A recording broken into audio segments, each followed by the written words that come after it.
So I had a very interesting conversation.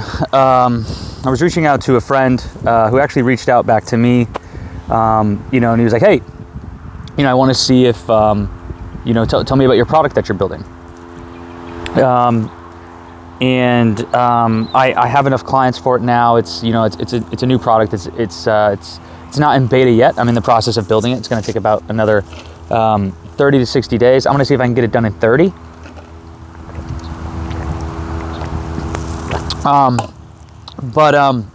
He reached back out to me, and we had, I think, a 3-4 hour conversation till midnight, and it was very profound. It was very valuable for both of us. And I had this conclusion about mystics, and I don't know if this is true. This is just my current perspective on how I see things. And I'm starting to think what makes a mystic is this. I'm going to give you an analogy, okay, for how most of humanity works. And then I'm going to give you, and using the same analogy, a different scenario, or the same scenario. How do I say this? Same analogy, but just why a mystic is a mystic in the same scenario, okay? If you could look at humanity as like each person is a house with furniture inside, okay? And the furniture is symbolic of their perception, okay? Now this is starting to become an infamous quote from me, which is cool. I get to quote myself. Yay.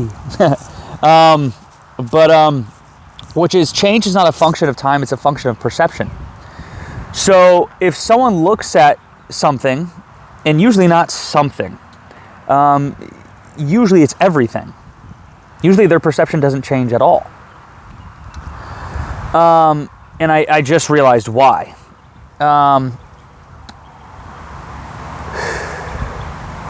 Wow, this really just hit me. This is super profound to me. Wow.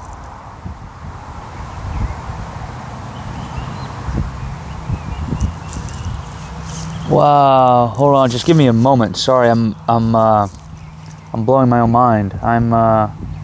Whoa. Wow.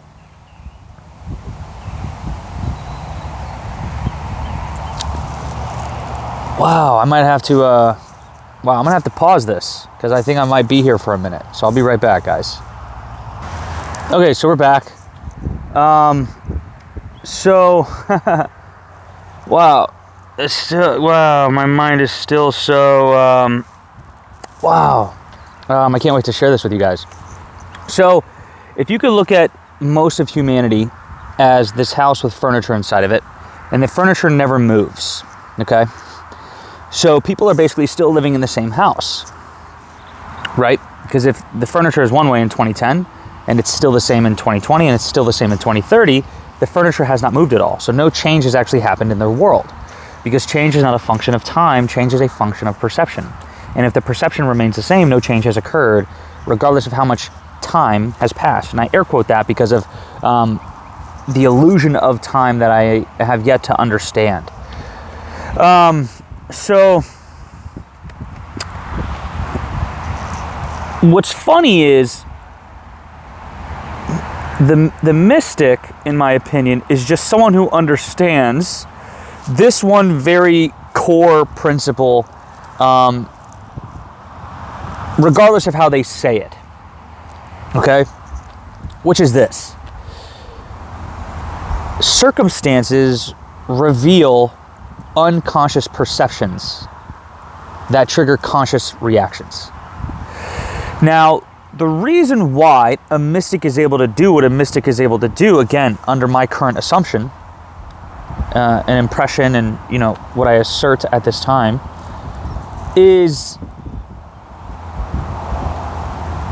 that they understand that. They understand that the circumstance is not causing the perception or reaction.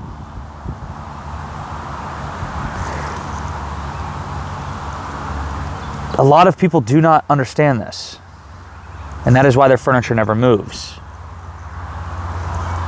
And that's not exactly why a mystic is a mystic. Just hold on. In my opinion, there's two things. One, they understand that. But then two, they have an ability to go into isolation with no circumstance triggering them and go within to find the trigger. Alone. Without people interacting with their furniture. Because look at it in this regard, look at it in this sense, that when we go out and we walk through life and you see people and you interact with people, you don't change your furniture, right? Your perception, because you're under the impression, you're under the subconscious law that the circumstance is the cause. And it's an illusion. It is very much a fucking illusion. And it's like when you're on the other side of it and you can see through the illusion, you have compassion and you have understanding and you can meet people where they are because you now understand how long you were illusory for. That you were under the guise of illusion. And it's like, this is why I don't really get into the spiritual space, because they can learn the language. You can paint your language, you know, with whatever linguistics you want to paint it with, you know, when you're not triggered. But as soon as the spiritual person who has not done the work comes into contact with their trigger, the veil disappears because there is no space between them and their emotion. They are their emotion. There's no space. So it's like this space that they are manufacturing and artificially creating with language, like, oh, we are divine being, we are this, we are that. It's like, okay, yeah, that can give a lot of people under the illusion that there's space between you and yours, you know, you and your illusion. But there's not. Because when you're on this side, you can see right through it. You can see the illusion. That's the beautiful thing about illusions, is that they don't go away when you see them. You can just now see them. That's the thing with an illusion, right? That a lot of people also don't get with illusions, is that they think that when you see it, it goes away. No, when you see it, it does the opposite of go away. It is now, you can now see it. It is now present. You are now aware of it, right? Does that make sense? So that's where compassion comes from. So it's like, that's in my opinion how Jesus, again, I'm not religious, but I do believe Jesus was very, very real. I just don't believe in this story, the popular stories of him, at least all of the stories, right? But I'm still not religious, you know. I'd kick it with Jesus and Buddha any day. You know, we'd have a great fucking time. I'd kick it with anyone any day, to be honest with you. But that's where compassion comes from, in my opinion, and that's where Jesus was able to have such compassion. And I think that's where a lot of people get it wrong is, you know, Sadhguru has a phenomenal quote that still holds true to me, and this is actually why I don't really, it's why I kind of, I have this restraint of you know, indulging in religious and mystic literature, which is this quote. I had a book, a wordless book. How does it go? I read a book, a wordless book. Oh, how does it go? How does this quote go? I had a book which was a wordless, I read a book which was a wordless book. That was within me. And because of this, instead of becoming educated, I became enlightened. I don't know if that's it verbatim, but look up Sadhguru, type in those words, and you're really going to get this, which is what I'm about. That's what I'm about. This is your church. This is your temple. You know, this is your environment to become Christ. You know, you have everything right here. You really do. And when you see it, that's when you become magical. And it's like, that's what I help my clients do. is one, I remove the subconscious restraints that are causing suffering, but then I also slowly, because that's what they want, you know? That's what they want. But I'm now understanding what they need. And they need to understand the rules of life so that they don't need a teacher. That's Jesus. And that's what I'm doing. By helping them, you know, because I'll have some clients call me, and it's very flattering, but I get it, right? Because I too wanted to be saved. And this work has very much saved me, right? I'm no longer suicidal, you know? So even though I can still see and feel and hear and hold the Paul that Paul still very much exists within me, right? The resonance of that story still vibrates throughout my body, even though I don't tell myself it anymore. It's like a lag. You almost look at your body as like an ocean where you drop something in the ocean and there's ripples. So while the object has been dropped and it's no longer still dropping, which is the story, okay, if you follow me, that's the mind. And then your body is the ocean that's rippling this story, right? And then what I do is I find out what object they're dropping into their ocean. And I say, we can let this go now. And through language, I help them let this go. And they do, and it's very freeing. It's very flattering to understand the impact that I can have on people with just words. You know, it's quite profound. It's to me, it's magic. But the thing is, there's still ripples. Okay? And you don't want to confuse that when you let go of the object. It's like, why am I still feeling this? It's because we'll understand that there's still ripples. So it's okay. So have compassion for that part of you that still feels the story it so longed to never hear anymore. You know? So, anyways, so mystics to me are one, I don't even think you can become a mystic without understanding that. You have to understand that to some degree, that circumstances are not causing your unconscious perceptions, which you're not even going to understand if you don't understand this, because you're not aware of it, right? That's the illusion, is that you miss the second step. So if stage 1 is circumstance, stage 2 is unconscious perception, and then stage 3 is conscious reaction. What makes a mystic is they're aware of step 2. What makes someone a victim is that they're not aware of step 2. You know? So it's understanding that and becoming aware of that, and that to me is how you can start playing the game of life. You know, because everyone is different. Excuse me. Everyone is different.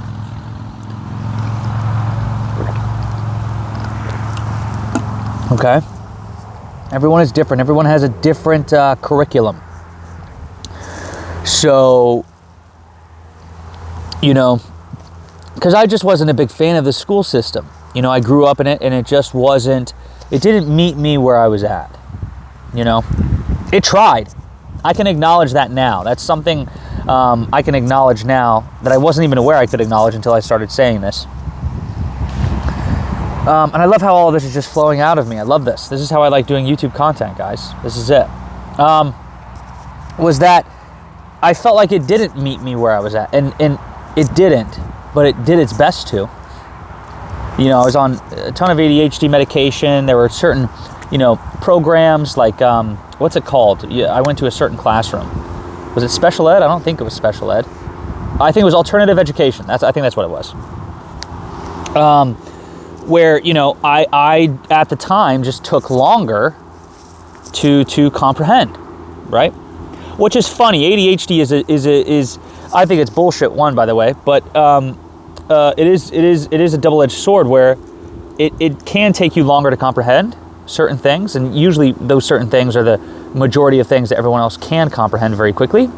But we tend to, and I say we, and I'm linguistically even putting myself back into that, so I have to notice my language and capture that, and it's like, I don't have ADHD, you know? So how I used to identify with myself was that at the time, I was able to comprehend things that other people couldn't comprehend, right? So that's kind of the double-edged sword to the ADHD game, which is you can't comprehend 99% of the shit that everyone else can comprehend normally. But what they can't comprehend normally, you usually get the ability to comprehend not only very quickly, but to a degree that's so quick that it that alone seems illusory. Seems like an illusion. It's like, how, right? So anyways, regardless, it did meet me, you know, as much as it possibly could. But this is the thing with like education is like, that's really school. And that's a mystic's school, is in here, right? It's but you need out there, you know, to feed back this system loop so that you can continue to play this game. And so back to the furniture analogy, which is mystics are just able to rearrange their furniture because they realize that the circumstance is meaningless, right? People point and blame, and this is making me feel this way, that's making me feel this way, they said that and that's triggering me. And it's just like it's revealing everything that is already inside of you. That's what's going on. And when you can understand this, you can start to swim in the ocean that you've been drowning in, right? There was this quote, I think it was on Reddit, where the ocean that schizophrenics drown in is the one that mystics swim effortlessly in, which I think is very interesting, because I actually have one of my best friends, who's also a client, has a sister that is schizophrenic, and I this is going to be a topic for another video. But it's just like, I wonder, what can you, I don't even like the word cure. What can you, I guess, dissolve with this type of work that I'm doing? And I would love to, you know, test it on schizophrenics. Like, how cool would that be? You know, because if anxiety and depression are dis-eases of timelines, right? Anxiety is a dis-ease of the timeline of the future, right? You and it's on the side of resistance, on the coin of resistance, which is, you know, there's only two sides to it, which is I want something I don't have, and I don't want something I do have, right? The anxious one, the one who is experiencing anxiety, is suffering from the dis-ease of the illusion of anxiety, which is they don't want something to happen. And that's resistance. You're putting your hand up to the future and going, I want to slow you down. You know, if you gave an anxious person the ability to pause time, they would. And you'd be surprised, because their anxiety would cease to exist. Right? Which is the illusion of life. And that's where people exist, and that's why humanity suffers. Is because we want to control circumstances to either make us feel a certain way or to prevent us from feeling a certain way. And that is just not a game you can win. And that is a game that humanity is playing. And I too played that game for 29 years. And I am learning to no longer play that game. And it is a process, and it is the most beautiful process I have ever been through. And I will die for this work. I have already died. That's another great quote for mystics. You know, die before you die. I have already died. Now I am living, you could say. And I'm okay with dying, right? You know, the process that we label that as. To me, that's not death. And I guess that's why I'm okay with it. So that's what I'm in the work of doing. But that is profound in and of itself to me, to realize that, you know, because that just came out of my mouth, is that if an anxious person could stop time, they would. And if they could and they did, their anxiety would cease to exist. Fascinating, isn't it? But that's what we do as humans. If you really think about that, like chew on that. That is what we do as humans, and that is why we suffer. That's really profound, isn't it? Wow. If an anxious person could stop time, they would. And if they could, their anxiety would cease to exist. But we can't do that. We can't. Which is funny, because we realize we can't do that. The mystics and the ones who suffer. Right? What a generalization right there, Paul. The mystics and the one who suffer, as if you're not a mystic, you're suffering. I'd assert that, honestly, and not saying that mystics don't suffer, but they are transmuting. I don't even want to use that word. They are changing their suffering. They are in a very real way having a different reaction to their suffering, and then their suffering having a different reaction to them. Does that make sense? So, but it's funny, because we'd all agree, mystics and everyone that is playing the game, right? Because it's like, that would be awesome for everyone to be a mystic. And when I say mystic, how I define that word is someone who just sees through the illusions. I'd argue that everybody could do that. So that's my religion, if you want to give me one, is kind of teaching people the rules to the game of life that I'm learning as I go.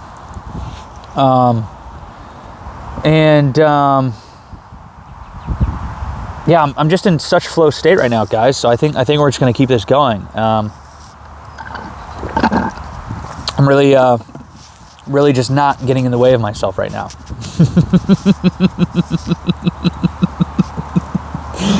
I'm just letting it flow, baby. And it's flowing. It's flowing. It's always been flowing, by the way. You've just been getting in the way of it. So, because I have clients that sometimes watch my YouTube videos, and, and I see that some want to experience what I'm experiencing, and you will. You can't not experience, it's always, that experience has always been there, right? All you can do is just get in the way of it. So that's what I teach people to do, is just, to get out of their own way. So, so many open threads. I need a whiteboard about conversation topics that I brought up that I can go back to and close, because I know I opened 5 doors and closed 1 and leave 4 open. So maybe we'll shut it down there. Maybe we'll shut it down here. Hopefully you guys enjoyed this video. If you have any questions, let me know. If someone watches the video all the way through, let me know what doors I left open, and I'll make videos and close them again, because I'm kind of just, they're flowing, and the flow sometimes get backed up. The flow sometimes gets backed up if I don't let it out. So I got to let it out regardless of how it comes out, because I got to keep the flow going. You know what I'm saying? All right, peace.